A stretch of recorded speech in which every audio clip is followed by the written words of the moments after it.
Réalisons ensemble la soustraction de deux vecteurs. Les vecteurs que je vous propose de soustraire sont les vecteurs AB et CD. Donc nous allons soustraire le vecteur CD au vecteur AB. Alors comment faire lorsque l'on soustrait deux vecteurs? Eh bien, la soustraction, on ne sait pas la construire en mathématiques. Et donc, il faut ramener cette opération à une opération qui est possible au niveau de la construction vectorielle, c'est-à-dire l'addition. Et donc, nous pouvons, sans aucun problème, changer cette soustraction en une addition. Soustraire un vecteur, c'est donc ajouter son opposé. Donc, je vais, au lieu de soustraire le vecteur CD, je vais ajouter l'opposé du vecteur CD. Regardons ce que cela donne, l'opposé du vecteur CD. CD, le voici. Prendre le vecteur opposé, c'est prendre un vecteur. Construire un vecteur opposé, c'est construire un vecteur qui a la même direction que le vecteur CD. Donc, il s'agira de la direction donnée par la droite passant par C et D. La même norme, donc je vais respecter exactement la même norme que le vecteur CD. Par contre, je dois aller dans le sens opposé, c'est-à-dire de D vers C. Cela me donne donc ce vecteur. Le voici.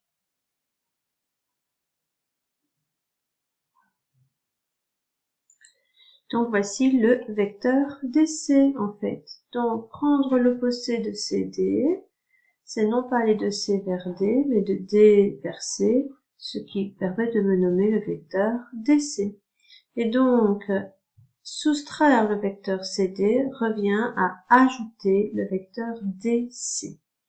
Et puis vous n'avez plus qu'à faire la construction de cette somme, soit avec la propriété de chasse, soit avec la propriété du parallélogramme.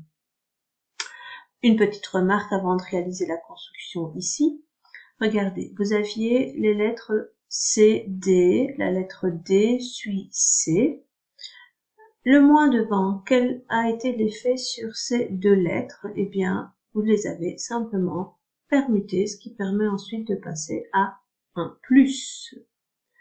Donc, dans la pratique, lorsque vous aurez à soustraire un vecteur, si ce vecteur a été nommé à l'aide d'un point origine et d'un point extrémité, il suffira de permuter les deux lettres, nommant le vecteur, pour transformer la soustraction en une addition. Maintenant, nous savons que le vecteur CD a pour opposé le vecteur DC, on s'est repris ici. Construisons à l'extrémité du vecteur AB un représentant du vecteur DC. Ce qui veut dire qu'à partir de B, je construis un vecteur qui a exactement les mêmes caractéristiques que DC.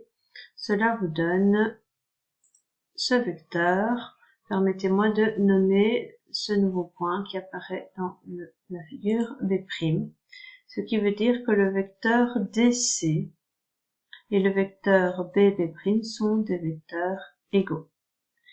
Quelle est la résultante de l'addition des vecteurs AB et DC, ou de la soustraction des vecteurs du vecteur CD au vecteur AB? Il suffit que je relie le point A au point B'. Voilà. Ce qui me donne la résultante attendue de la soustraction du vecteur CD au vecteur AB. Mettez tout ceci en pratique maintenant.